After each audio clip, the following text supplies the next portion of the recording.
I want to talk about something that causes us to be in this 1/8 of a man situation we find ourselves in. And what this means, and I have it in this book, is the median net worth of a black family in the United States is 1/8 that of the median white family in the United States. And one of the reasons for that is land ownership. Here's a situation with African Americans, and this is from a documentary that John Deere, of all people or companies, did. Um,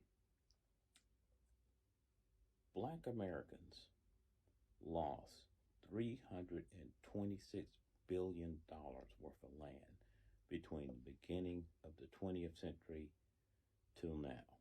Actually, they lost it in less than 100 years. Beginning of the 20th century, African Americans owned about 19 million acres of land, and now we own about 3 million. To put that in perspective, media mogul Ted Turner alone owns 2 million acres of land. Let that sink in. One man owns 2 million, and African Americans in the United States own 3. What's one of the biggest problems with African American land ownership? And that is heirship property. Property is just passed along. There was no will, so it went to all the descendants. Great-grandmother, great-grandfather owned, who knows, 100 acres, 200 acres, however many. And it went to all of their descendants. Try doing something with land like that, particularly if a big percentage of those people don't live anywhere near the land.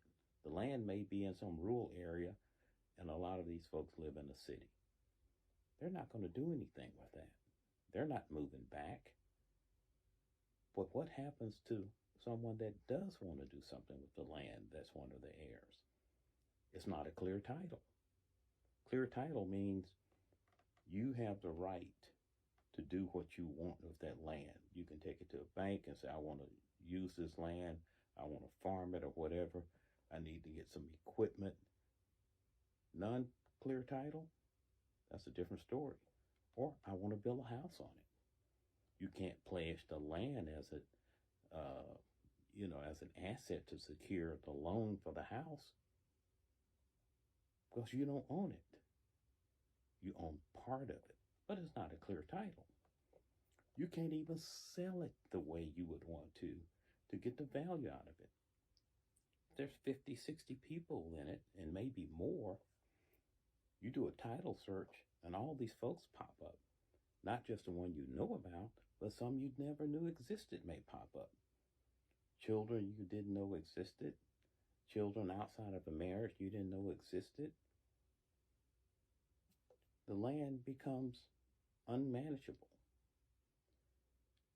Now, if someone wanted to say, let's farm this land, let's build some houses for rent on this land, who's going to do that? If half the people don't agree, or there becomes a lot of infighting going on. That is a big issue. Land that just lays dormant. And even not just clear land, but all the homes that you see that were passed on. Nobody wants to invest in it, because you invest in it, you fix it up. Somebody wants to move in the property. Somebody wants to do this, do that, but everybody doesn't get the benefit.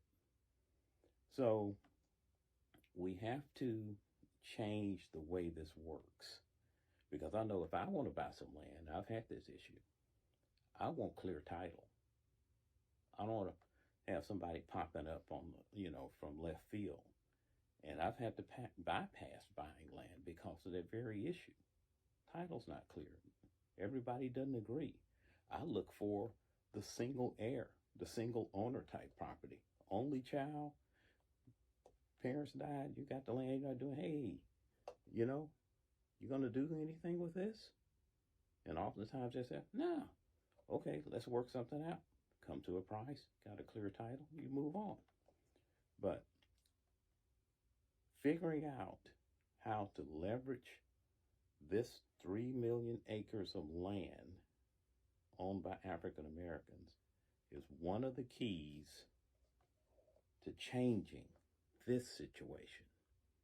As hard as it might be to get people together, if you can't appeal, because some of them will fight over, no, this is not how it worked, even if they have a will. No, they fight over what happened before the will. No, so and so paid for this and they gave them this land, or now you're saying it's your land, and half of them don't even know where the land is. But Black Americans getting control of the land we own to where we can leverage it to our benefit and not allow it to be sold on the courthouse steps because no one's paying the taxes, and not allowing someone to put a fence around it as they can in some states who have nothing to do with the land. But if that fence sits there around that land for a certain period of time, legally, it belongs to the person that put the fence around it. We lose land that way too. So if you're in a family and you have some land, nothing's being done with it, get together and figure out how to leverage it to make some money and increase your net worth collectively.